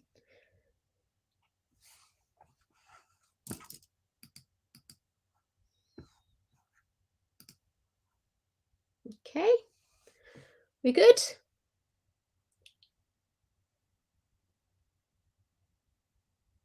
We good? Good to move on? Going, gone. Next one. All right, question 3. Before an interview or a presentation, I calm myself down by A, stretching, to do my power poses, maybe, something like that.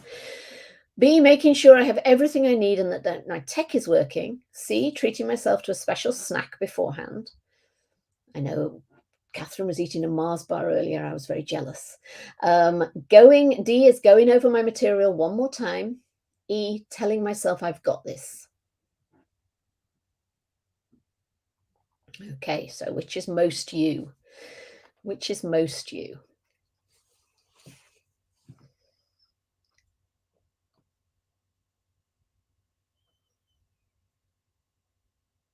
Okay, done that one. Go to the next one. Tech's definitely not working today. No, Catherine's tech was definitely not working.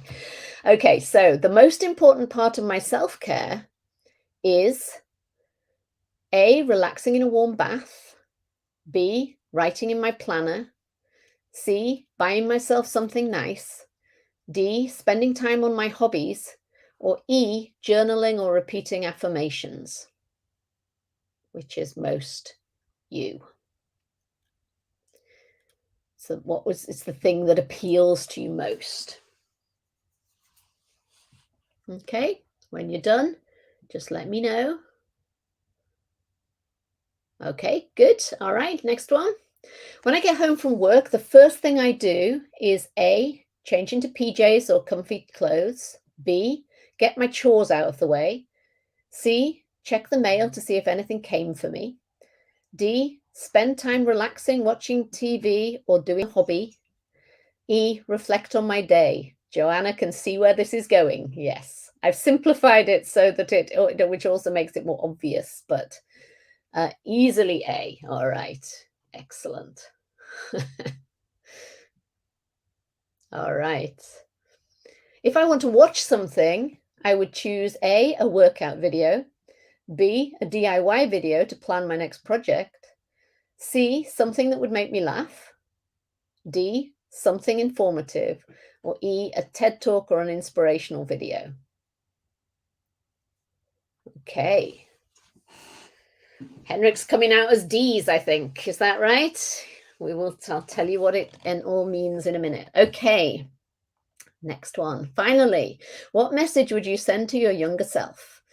A, your body is your home and you need to take care of it. B, putting things off now only causes more stress later. C, never feel guilty about treating yourself. You deserve it. D, it's okay to have boundaries. Say no if things don't serve you. Or E, talk to yourself in the way you would talk to a friend. Okay. So just choose one. Choose one. And then what I want you to do is tot up your numbers. So how many? So there were 7 altogether questions. How many A's, B's, D's, C's, and E's? Things like soaps don't fall into any category. Yeah, there's lots of things that would be something that makes you laugh or be entertained, I think. Okay, 7 Ds. So Henrik is absolutely a D. Anybody else got any patterns here coming through? Any other patterns that we're seeing? Top them up. How many A's, B's, C's, D's, and E's? 7 Ds. Okay. 4 Ds. And what else? Mostly D. 5 Ds, 1 A. What do we got there? I missed that. D's and C's. 5 Ds, 1 A, and 1 E. Okay, so mostly Ds. All right.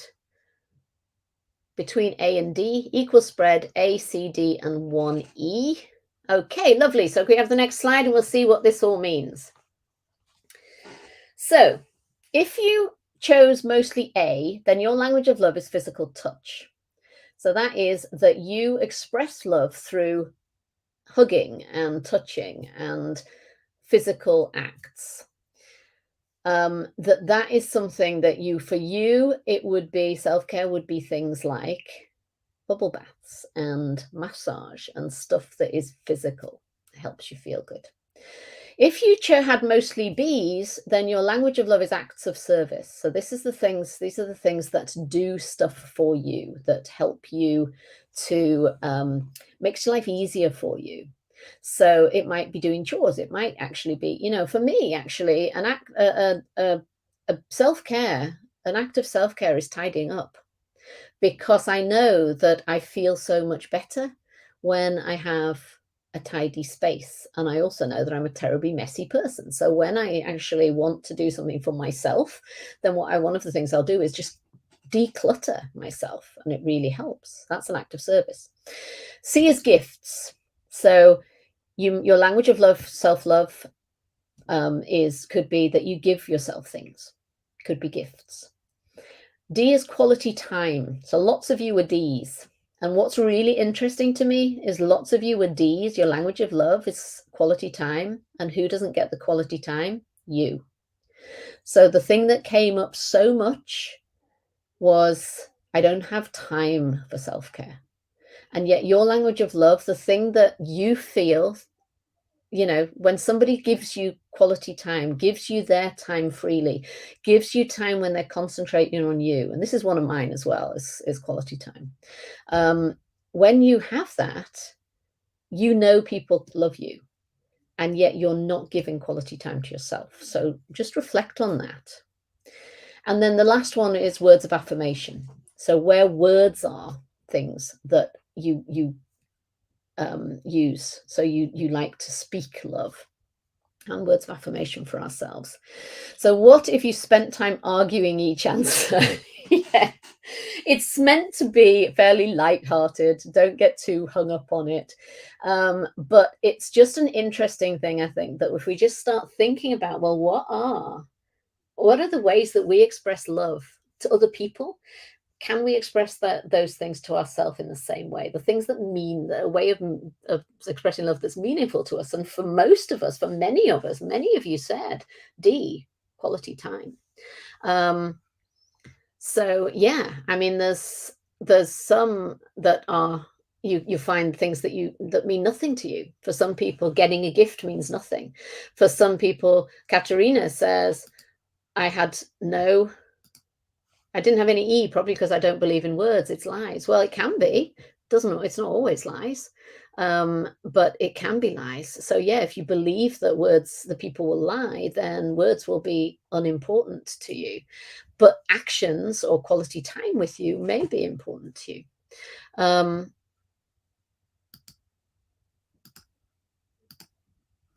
And Sky, it's interesting because my go-to for others is acts of service and gift giving, but for myself, it's quality time. Yeah.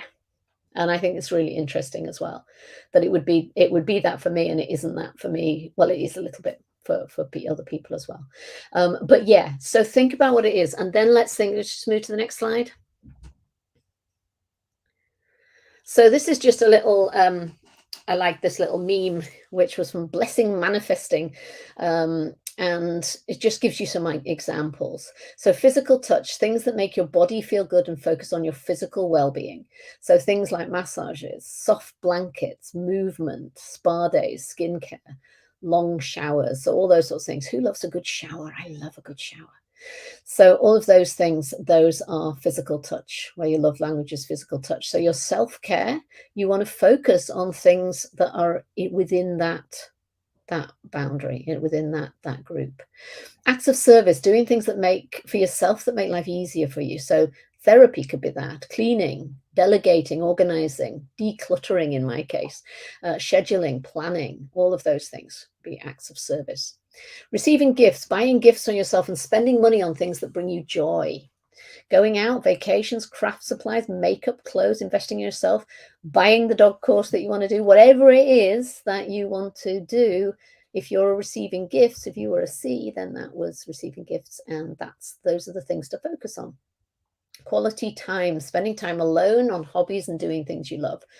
So this could be the meditation that you might do reading, you might go out on your own, you might spend time on your hobbies, you might spend time relaxing. And again, it's about giving yourself quality time, giving yourself time alone. And I think for many of us, time alone is a really important part of self-care. And then the final one, words of affirmation, giving yourself pep talks and encouraging words. So positive self-talk, daily affirmations, journaling, self-improvement. So those are the sorts of things that you can do there. So interesting. I think about how I give gifts and presents to others and try to give them something that's right for them, but I don't do this for myself. Okay. What if our answers don't match what we need? Well, I think we get to take this in a fairly light-hearted way. So I think it helps us to see the gaps. It helps us to see if there's something glaring, like we really value quality time and we're just not giving ourselves any of it.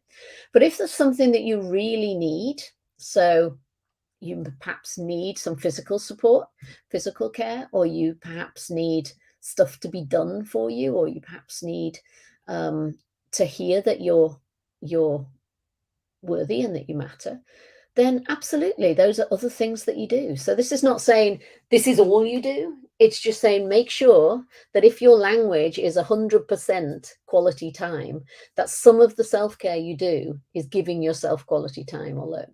So that's what this is saying. It's not saying do it at the expense of other things. I love Stacey's comment. My husband is laughing at the idea that I might find cleaning an act of self-care. Yeah, and you know what? I don't find cleaning self-care, but I do find the result of cleaning self-care, so it's quite fun. That's lovely. All right, so we're coming to the end of our second day. I wanted to say a little bit about, oh no, I've got one more thing. So I've got the to-be list, so we can be quite quick about this. So I do want to just have the next slide. So Wayne Dyer said, I'm a human being, not a human doing. And how much of the time do we focus on doing stuff? So we think we've got to do this, we've got to do that, we've got to do the other. We have to-do lists all over the place. We write notes and lists of things that we have to do. And rarely do we actually just focus on being. And putting together a to-be list is a simple way of thinking about, well, who do we get to be? Where do we get to be, and what do we want to be? How do we want to spend our time?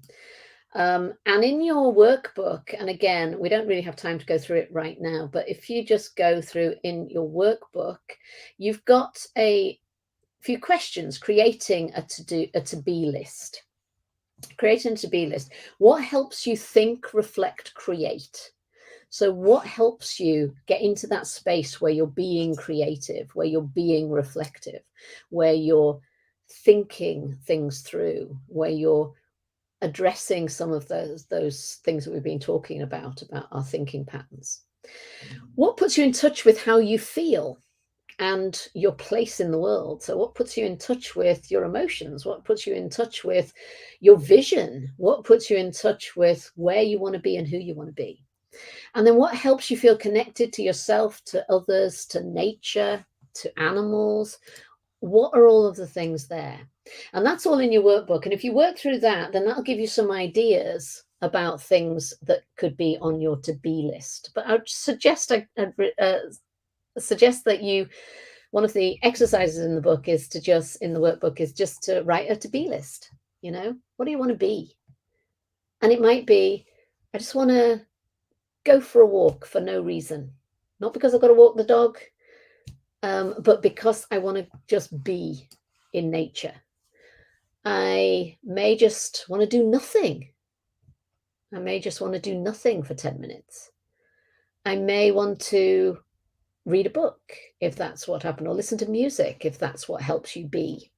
You might want to meditate. There's lots of things that you might choose to put on there, but the focus of it is to move away from an attachment to having an outcome, to attachment to result, and to just be, the focus of it just being to enjoy that moment, to be in that moment, to experience that moment. So that's what a to-be list is about. It's putting down the things where you're just going to experience being in that. Okay, so let's just finish off with a thought about where this takes us with our dogs. So what have we got for our next slide? I think we should have, yeah, well-being for our dog. So I just wanted to bring this back to the dogs because the title of this masterclass is Both Ends of the Lead.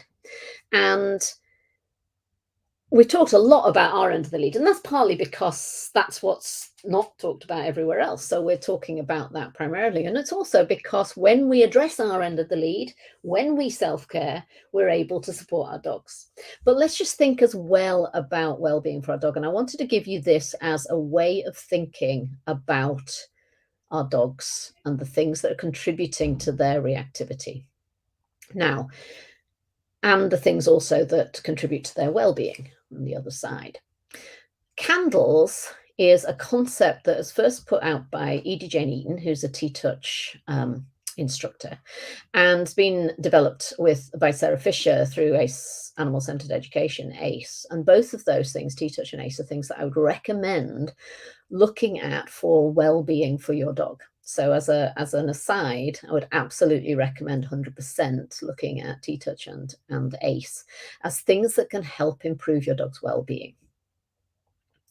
But candles, what are candles? Candles are anything that is contributing to your dog's fear, your dog's anxiety, your dog's reactivity, your dog's frustration, any of those things, anything that is contributing, however small. So some candles are big candles. If your dog has arthritis, then the chances are that that is going to be a fairly major contributor to your dog's behavior. Because pain is a massive factor in behavior. So pain might be a big candle. Something like a tag jangling on the collar might be a little candle. But think about how sensitive our dogs are and their hearing is. And if they've got something rattling that's making a noise every time they move, that might just be enough of an irritant to increase their anxiety, to increase their level of concern. And just shifting that by putting a slider on their collar rather than a tag. And what I've done is actually I've put it on my dog's harness so that she goes out. When she goes out, she's wearing a little slider. Can just mean that you don't have anything dangling. Now, for some dogs, it's not an issue, but for some dogs, it might be an issue. So it's worth thinking about that. It could be how you are. So it could be your mood. It could be that you think of some other candles that could be. It could be what happened yesterday. So a candle might be that your dog had a play date and is excited. It could be equipment, harness. So Jane says dog is slightly atopic and itchy. So finds his harness slightly irritating. Yeah. So and the thing about these is, yeah, IBD, irritable bowel. That's a candle. Absolutely. Absolutely. Anything to do with gut, anything to do with physical pain, discomfort, those things will all be candles. So this is a way to think about your dog's well-being. Disturbed night's sleep. Yeah, totally. Not getting enough sleep.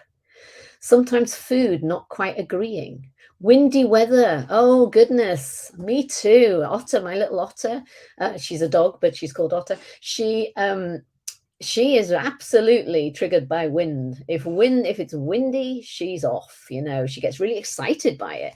And I think it brings lots of smells up, and she's going, yeah, and she'll just race off. I never let her off the lead when it's windy because I never see her again. She's just off into the, off she goes. Garage door opening and closing. Cataracts, not being able to see so well. Yeah. Another one with wind. Weather is a massive trigger, a massive candle for a lot of dogs. Different weather, and it could be the heat, it could be cold. IBD. Yeah. So think about, in terms of well-being, what are things that may be setting candles burning for your dog, and what of those can you blow out? So an example would be, a simple one, like I mentioned, was the tags. If that is lighting a candle, you can blow it out really easily. Smoke alarm beeping, huge for your dog. Yeah. So is there a way that you can preempt that? Does it beep because it's running out of battery, or is it beeping all the time? So you may want to look at that and see what you can do about it. There may be equipment in the house, so it may be about where the dog lives, which part of the house the dog lives in. Bangs, gunshots, fireworks. Yeah.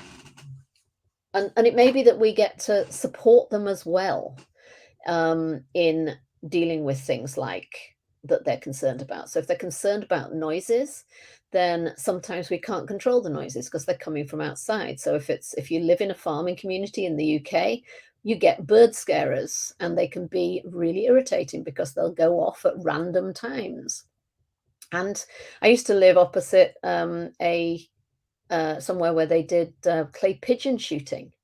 And so every Sunday there would be clay pigeon shooting going on across the valley, and it was big bangs every now and then. And we get to actually think about, well, what can we do to counteract those things? So even if we can't blow them out, is there something we can do to mitigate the fact that they're being lit? So rest days, Miller says, rest days are important for Neela to reduce the number of candles burning. Yeah, okay. So yeah, rest days are important. Giving dogs the time that they need to recover from things, giving dogs days off, giving dogs outlets for their natural instincts, giving dogs opportunities to be dogs, to sniff, to enjoy that. ACE-free work, people have mentioned, is a wonderful way of doing that you can do in your house or in your garden. If you can't take your dog out. Snifaris is another way of doing it, just allowing your dog to explore an area. Doing things like the rucksack game that Steve Mann talks about, and you can find out about that. Just do a search for rucksack game. We also doing a rucksack game challenge at some point in the membership, aren't we? But yeah, doing something like that where you are just focusing on a connection with your dog. So what I would say as we finish is well-being is important for our dogs as well. So we've talked a lot about our own well-being, because our own well-being is the thing. Martha, it's okay, darling. Good girl. Our own well-being has been really the focus of this, but our dog's well-being is equally important. And my dog's well-being right now is she's concerned that there's something outside. And it's probably because people are starting to move because they know that my masterclass is coming to an end shortly and we get to have dinner. So there's all sorts of stuff going on with that. But yeah, we can think about our dog's well-being, what our dogs need, how we can support our dogs so that we can reduce the candles that are burning for them. And this takes us back to where I started, where people were saying, well, what do I do to support my dog? How can I actually help them to get beyond their fear? Well, the first thing we can do is address their well-being in these 4 areas, to make sure that we can do everything we can do to blow out the candles that we can blow out and to mitigate the candles that are burning that we can't blow out by providing alternatives, by providing rest, by providing days off. And then we start to get to a point where our dog is feeling better, because we've addressed some physical issues, if there are physical issues. We've addressed some of the little niggly things that are just frustrating them. And we're starting to actually be able to then move to a place where they're more in a position where they're able to learn. Because just as we can't learn when we're stressed about stuff and we're not feeling well and we're feeling like everything's just kind of like irritating us, that's not an ideal place for learning. Our dogs are the same, so they can learn better when we've addressed some of these things. So we'll talk a little bit more about that tomorrow and about how we can do those things. We're also going to talk about patterns and how we can address our thinking patterns that are holding us back, and how we can address our mindset so that we go out with a solution-focused rather than a threat-focused mindset. So we're going to do all of that tomorrow. In the meantime, enjoy your evening. Take some self-care. Make sure that you take some time to do what you need to do to make yourself feel loved by yourself. Show yourself that you matter to you, okay? And that's my challenge for you, is to show yourself in some time in the next 24 hours before we get together again, or 22 hours before we get together again. Show yourself that you matter to you, okay? All right, then. Well, thank you so much for all your contributions. And thank you. Thank the team. Thank you to Sonia and to Catherine, who battled through against the technical odds. I'm going to bring them on because they won't like that. So I'm going to bring them on in. Oh, Catherine, can she manage to get on? No, I don't even know whether she's there. But anyway, thank you. Thank you, Sonia. Thank you, Catherine, even though you're probably not able to be there. And if you, don't worry, Karen, if you can't attend tomorrow, catch up with the catch up. All these things will be in the group. All right. Have a lovely, lovely rest of day, evening, wherever you are. And we will see you all tomorrow. Thanks a lot then. Take care. Bye. Bye.